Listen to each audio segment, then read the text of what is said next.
এই জায়গায় আমার সংবিধান আমার পক্ষে, এই জায়গায় আমার অনুভূতি আমার পক্ষে, আমার অধিকার আমার পক্ষে। তোমরা যারা কাদিয়ানীকে অমুসলিম ঘোষণা করো না, তোমরা ধর্মীয় অনুভূতিকে শ্রদ্ধা করো না, মানুষের চিন্তাকে শ্রদ্ধা করো না, মানুষের মতামতকে শ্রদ্ধা করো না।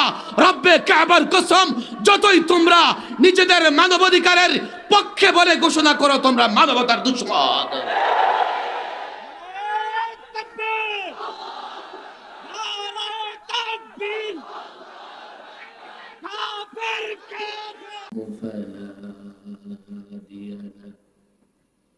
ونشهد أن لا إله إلا الله وحده لا شريك له ونشهد أن محمدا عبده